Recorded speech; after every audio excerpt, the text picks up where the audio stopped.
दोस्तों आप सभी लोग अच्छे से जानते हैं, आज से 2 से 3 दिन पहले कोइन DCX के ऊपर में $44 मिलियन का जो एसेट था वो चोरी हो गया। इन्वेस्टर का क्या हुआ क्या नहीं हुआ डिटेल के अंदर में हम लोग बात करेंगे और ये भी आपको बताएंगे कि पिछले 1 साल के अंदर में यहाँ पे कितनी एक्सचेंजेस के ऊपर में साइबर अटैक यहाँ पे हुआ। I share further details on this. I'd like to highlight that no customer funds have been impacted.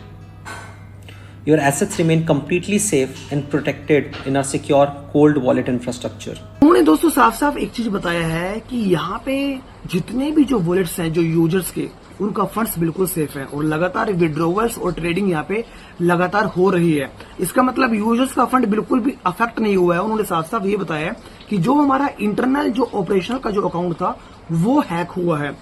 दूसरी सबसे बड़ी बात यहाँ पे ये है कि पिछले साल भी जुलाई के अंदर में इन्हीं दिनों वजीरेक्स का $230 मिलियन का स्कैम हुआ था। तो लोग लगातार कहीं ना कहीं एक पैनिक सिचुएशंस के अंदर में है। तो यहाँ पे लोगों का मुद्दा एक और उठता है कि मे भी ऐसा भी हो सकता है कि क्या पता कंपनी के मैनेजमेंट ने ऐसा कुछ किया हो और बाहर आके ये दिखा दिया हो कि ये एक स्कैम है।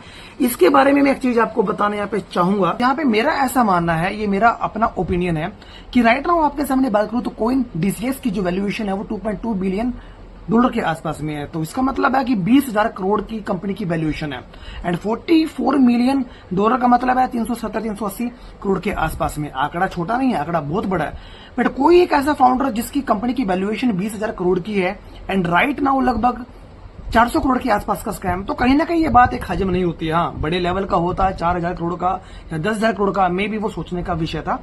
तो ऐसा कहीं ना कहीं ये बात हजम नहीं होती है। सबसे कमाल की बात तो ये है दोस्तों, अभी तक ये साल पूरा नहीं हुआ, लगभग 6-7 महीने हुए हैं और इन 6-7 महीनों में स्कैम कौन कौन से हुए अब उसके बारे में मैं आपको बताता हूँ। फरवरी के अंदर में सबसे पहला स्कैम हुआ बाइबिट का, जो कि बहुत बड़ा एक स्कैम था। हैक हुआ था वो लगभग $1.46 बिलियन का वहां पे स्कैम हुआ था।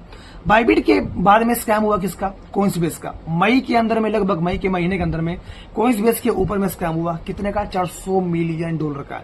एंड राइट नाउ 2-3 महीने बाद ही जुलाई के अंदर में स्कैम हुआ है किसका? कोइन DCX एक्सचेंज का। और इसी टाइम, इसी महीने में 1 साल पहले वजीरेक्स के अंदर में स्कैम हुआ था $230 मिलियन के आसपास का।